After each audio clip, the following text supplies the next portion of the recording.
It's room 1. Let's talk about the 12 accommodation. Number 1. Hotel. A hotel established that provides lodging, meals, and other guest services. Rooms are usually private and equipped with amenities, bathroom, Wi-Fi, and air-conditioned. Hotels range from budget to luxury types and often service such as restaurant, pools, room service for travel's comfort. Number 2. Condo.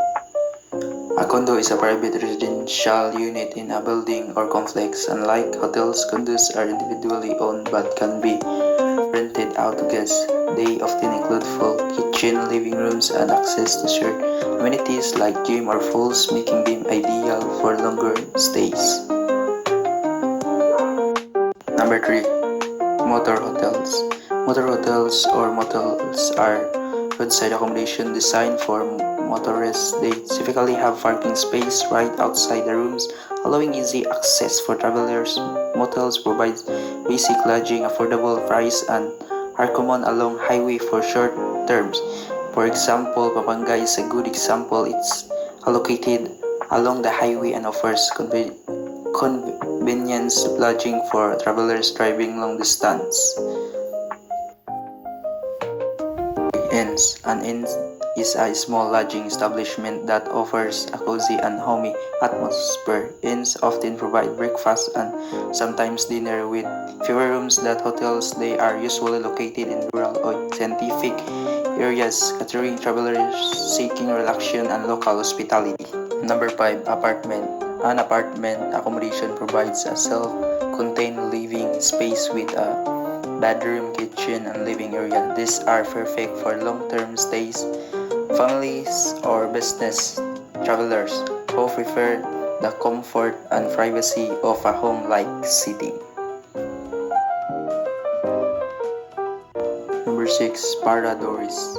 Parador de Grantel in Spain. It is a luxury hotel located inside the historic Alhambra Palace. Guests can stay in beautifully restored rooms that showcase Spain's rich history while enjoying modern comfort. Paradores like this offer unique experience combining culture, heritage, elegant accommodation, and fine dining in a historic setting. Number 7. Pension. Pension Natividad in Manila is a good example. It's a simple family run. It's those that offers affordable rooms for travelers.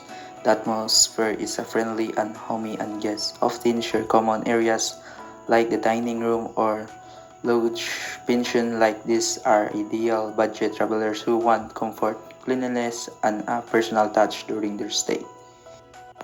Number 8. Bed and breakfast is a small lodging that offers overnight accommodation and breakfast. The host usually live on site, creating a warm, home-like environment. This type of stay is ideal for travelers who want local recommendation and a personal touch.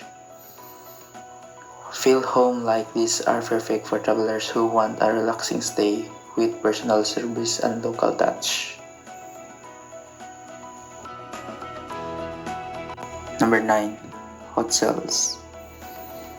Hotels are budget-friendly accommodation that provide shared rooms and facilities. They are popular among backpackers and students. Some hotels are also private rooms and social space where guests can meet other travelers. Example of hotel, it's a 5-star luxury accommodation offering elegant rooms with ocean view, fine dining, and restaurant. Number 10. Campgrounds. Campgrounds is a designated camping areas where visitors can set up tents and enjoy the natural mountain scenery. Campers experience cool weather, starry nights, and sunrise views above the clouds. Campgrounds like this are perfect for nature lovers who enjoy outdoor adventures such as hiking and camping.